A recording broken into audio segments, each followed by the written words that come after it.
दादासाहेब मी नीट ठेवला होता, मी सांगते ना, आणि मी व्यवस्थित आता बघितलं सुद्धा, माझ्या हाताने ठेवला होता मी कपाटात. एक मला सांगा, मला असं वाटतंय त्या पारूने चोरला असणार नेकलेस. ती मोलकरीणच या घरात अशी चोरी करू शकते. करेक्ट.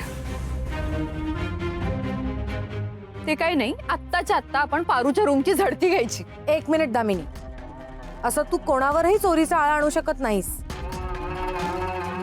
आपल्या घरातलं कोणीही चोरी करणार नाही, लक्षात ठेव. हो, कुठे गेला मग माझा नेकलेस? कुठून आला तो चोर? मला काही माहित नाही. तो चोर आजच्या आज सापडला पाहिजे आपल्याला. माझ्यासाठी खूप महत्वाचा आहे तो नेकलेस, स्पेशल आहे. यांनी सरप्राईज द्यायचा म्हणून आणला होता. शांत हो, शांत हो दामिनी. हे बघ, यातनं आपण काहीतरी मार्ग काढू, ठीक आहे? थांब जरा. श्रीकांत, मला वाटतं पोलिसांना फोन करायला हवा. हा, बर, करतो फोन. थांब दादा.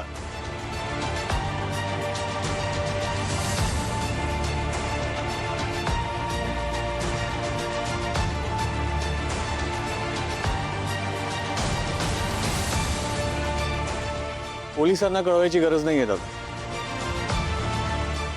हो, काय बोलताय तुम्ही? तुम्हाला माहितीये का, माझा नेकलेस तुम्ही दिलेला सरप्राईज म्हणून तो चोरीला गेला, सोन्याचा हार. अगं दामिनी, मीच तुला सांगायला विसरलो. तो नेकलेस मीच उचलून कपाटात माझ्या लॉकर मध्ये ठेवून दिला होता.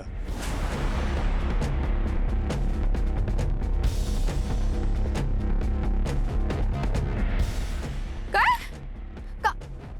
का केलं तुम्ही असं? अगं तूच नेकलेस कुठेतरी ठेवून मग विसरून जातेस.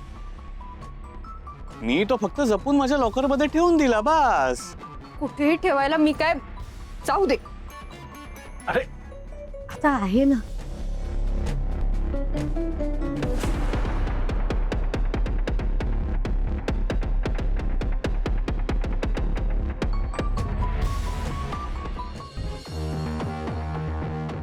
प्रीतम, दामिनीने तो नेकलेस तसाच ठेवून दिला होता आणि मीच तो उचलून माझ्या कपाटात लॉकर मध्ये ठेवून दिला.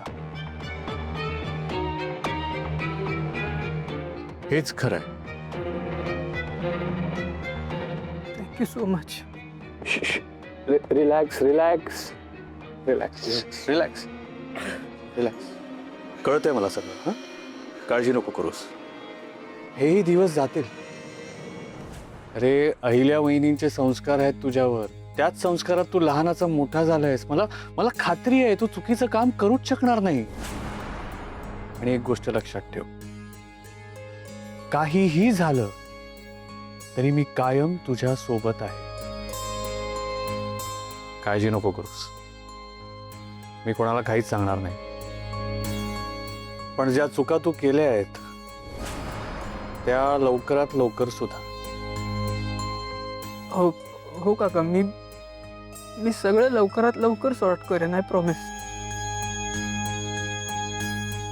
रिलॅक्स. Thank you so much.